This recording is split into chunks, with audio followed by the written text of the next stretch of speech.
શ્રી સ્વામિનારાયણ ભગવાનની જય. આજે સ્વામી પ્રમુખ સ્વામી મહારાજને અંતર્ધાન થયે 9 વર્ષ તારીખ અનુસાર પૂરા થાય છે. તો સ્વામી બાપાના આ અંતર્ધાન દિવસે આપના અને પ્રમુખ સ્વામી મહારાજના પ્રસંગોના આધારે અમે પ્રશ્નોત્તરી દ્વારા આપના આશીર્વાદ પ્રાપ્ત કરીશું. આપના જીવનમાં સ્વામી એવું જોવા મળે છે કે આપ હંમેશા ગુરુમય એટલે કે પ્રમુખ સ્વામી મહારાજ સાથે ઓતપ્રોત રહ્યા છો. એનો એક પ્રસંગ એવો છે કે આપ 1986માં પરદેશ પ્રવાસે પધારેલા અક્ષરધામના પ્રદર્શનો માટે.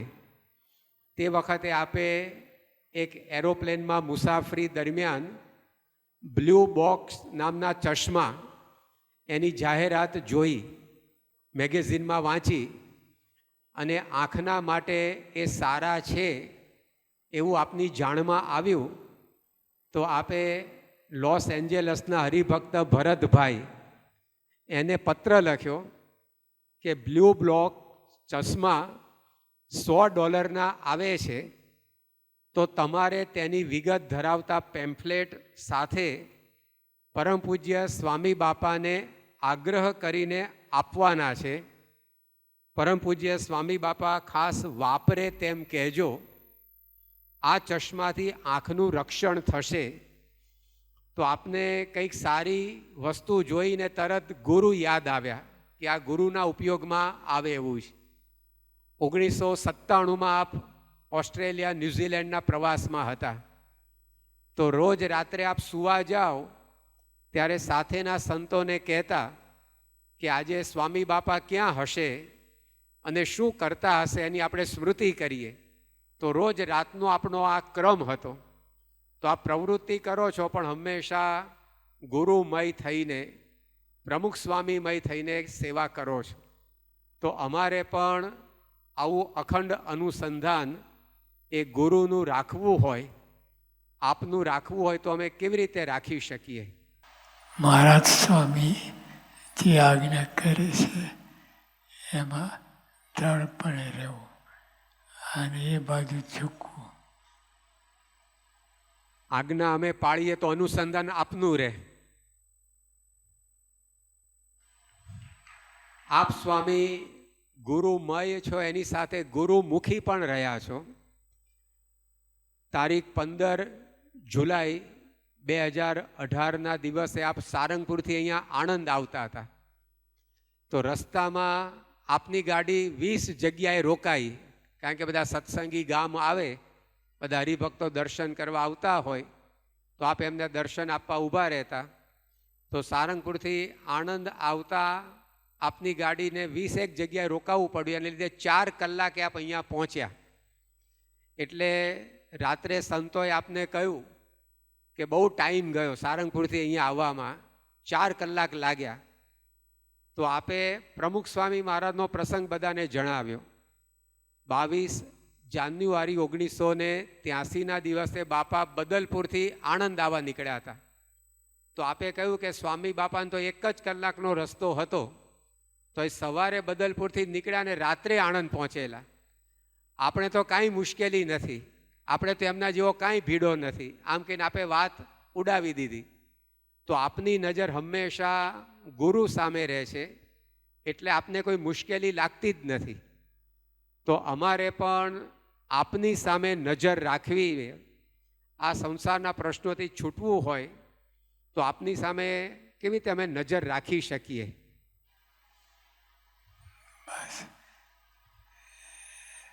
મહારાજ સ્વામી મહારાજ કરતા છે, સર્વ કરતા હરતા છે, તે સામે નજર રાખવાની. એટલે એમની નજર રહે એટલે સ્વાભાવિકપણે એમય થઈ જવાય. અમારે સ્વામી આ દુનિયામાં બીજા બધા સામે નજર જતી રહે છે. ફલાણાએ આમ કર્યું, ઢીકણાએ આમ કર્યું, તો આવી રીતે બીજા સામે અમારી વૃત્તિ જાય છે એટલે પછી મુશ્કેલીઓ અનુભવાય છે. તો આપને આમ સ્વામી સામે જ નજર આવા બધા પ્રસંગોમાં કેવી રીતે રહેતી? બસ એ જ મુખ્ય છે, બીજે રાખવાની જરૂર શું છે? આપ સ્વામી ગુરુમય છો, ગુરુમુખી છો અને ગુરુગામી છો. આપના જીવનમાં હંમેશા ગુરુની પ્રધાનતા રહી છે. 1972માં હોલેન્ડના મુમુક્ષુ હનકોપ એ આપને મુંબઈમાં મળ્યા અને હનકોપ ઉપર આપનો ખૂબ પ્રભાવ પડ્યો. પાછળથી અમને જણાવેલું કે here was a perfect human being as I saw him, કે મહંત સ્વામી મહારાજમાં મને એક પૂર્ણ માનવની પ્રતીતિ થઈ કે કોઈ પૂર્ણ વ્યક્તિ કેવી હોય તે મહંત સ્વામી મહારાજને મને જોતા અનુભવાયું. તો આપના વિષયને આવું આકર્ષણ થયું. તેમ છતાં આપે એવું કહ્યું એ હનકોપને કે હું તો કાંઈ નથી, જે છે તે પ્રમુખ સ્વામી મહારાજ છે. અને આપે એમને મુંબઈથી ગોંડલ સ્વામી બાપાના દર્શન કરવા મોકલ્યા. 1973માં આપને કાનનું ઓપરેશન કરાવેલું. પછી આપ કેશવચંદ્ર અમીનના ફ્લેટમાં આરામ કરતા હતા. તો બાલ્કનીમાં કોઈક યુરોપિયને ભગવા લુગડા સુકાતા જોયા એટલે કુતૂહલથી ત્યાં આવી ગયો ઉતારે, અને ગુરુની શોધમાં નીકળ્યા હશે અને આપને એણે દર્શન કર્યા. એને શાંતિ થઈ, ટાઢક થઈ. પણ આપે એને એવું કહ્યું કે સાચા ગુરુ તો દાદરમાં મંદિર છે ને ત્યાં છે, પ્રમુખ સ્વામી મહારાજના દર્શન કરવા જાઓ. અને એક હરિભક્ત સાથે આપે એને દાદર મંદિરે સ્વામી બાપા પાસે મોકલી આપ્યા. તો બધા આપનો મહિમા સમજે તેમ છતાં પણ આપને હંમેશા ગુરુ જ મુખ્ય રહ્યા. તો આવું અમારા જીવનમાં કેવી રીતે અમે રાખી શકીએ? મહારાજ કરતા છે એવું સમજીને, એટલે સ્વાભાવિક આપણે મન મહારાજ મારે એટલે એ જ કામ છે. બધા આપનો મહિમા સમજે તો આપને એવું ના થઈ જાય કે આપણે કંઈક છીએ એવું. ક્યાંથી છે મહારાજ સામે જોઈએ તો ક્યાં મહારાજ અને ક્યાં આપણે.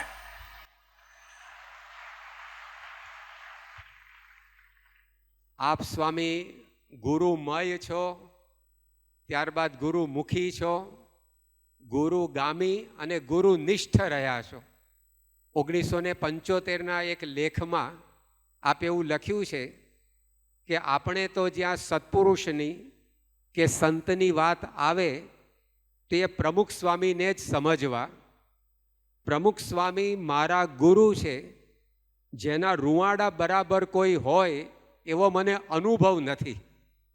ગુણાતીત બાગમાં મોક્ષપદ આપવા બીજો કોઈ ગુરુ નથી, એક પ્રમુખ સ્વામી મહારાજ જ છે. તો આવી સ્વામી બાપા વિશે આપે વાત લખી હતી. તો અમારા જીવનમાં ગુરુ વિશે આવી વફાદારી એ દ્રઢ કરવા અમારે શું કરવું જોઈએ?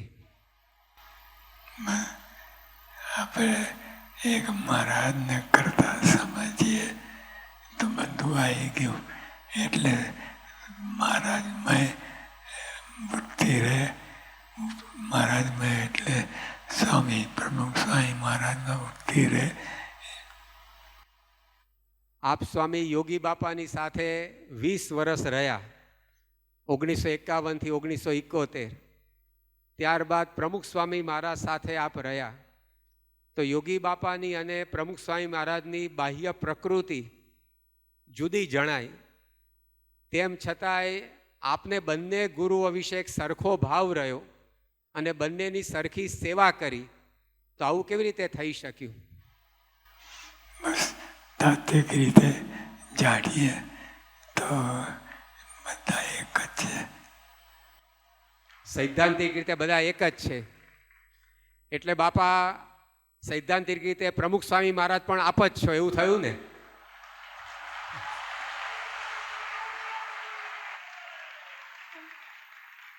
સ્વામી પ્રમુખ સ્વામી મહારાજે જુદી જુદી જગ્યાએ એમના ઉત્તરાધિકારી તરીકે આપને ઓળખાવેલા. એક તો 15 મે 1978ના રોજ આવી વાત કરેલી.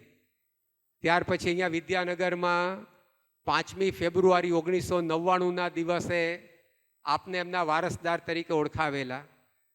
ત્યાર પછી 2 જુલાઈ 1999, 10મી જુલાઈ 2012, તો આવા ઘણા બધા પ્રસંગે પ્રમુખ સ્વામી મહારાજે આપની ઓળખ આપેલી. તો આવા પ્રસંગો આપને એ વખતે જાણવા મળતા હતા કે નહોતા જાણવા મળતા? ભેગું. આપને પહેલી વાર ખબર પડી કે પ્રમુખ સ્વામી મહારાજે આપને એમના વારસદાર ગણાવ્યા છે, તો આપને શું વિચાર આવ્યો હતો, કેવું લાગ્યું હતું? કાંઈ નહીં, સ્વાભાવિક છે, લાઈન ચાલુ રાખવાની.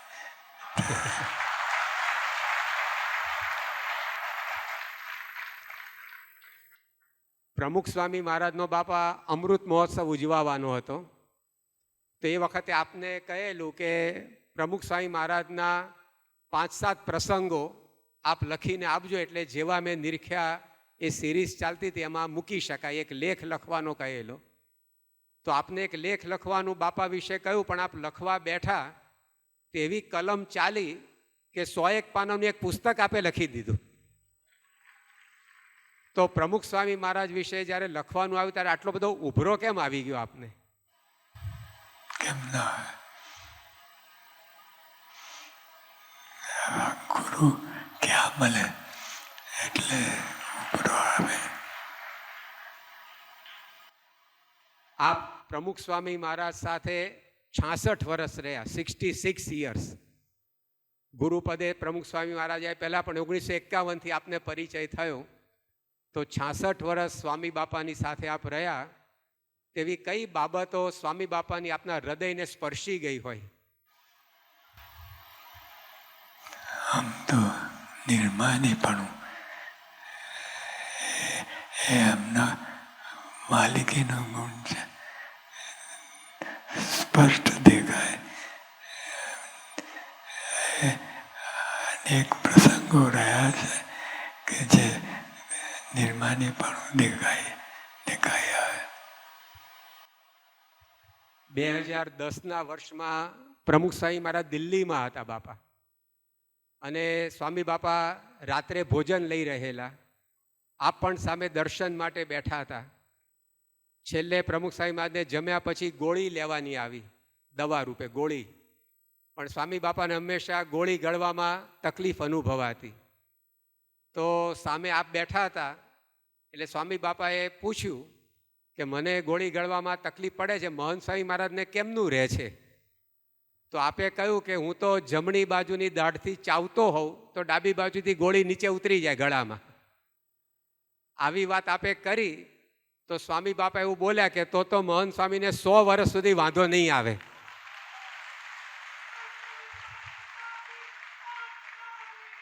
તો પ્રમુખ સ્વામી મહારાજની બધી આજ્ઞા આપ પાળતા આવ્યા છો, પ્રમુખ સ્વામીની બધી રુચિ આપ પાળતા આવ્યા છો.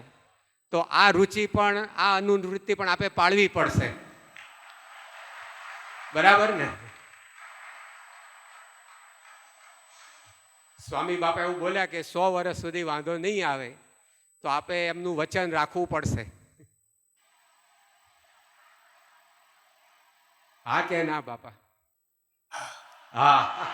શ્રી સ્વામિનારાયણ ભગવાનની.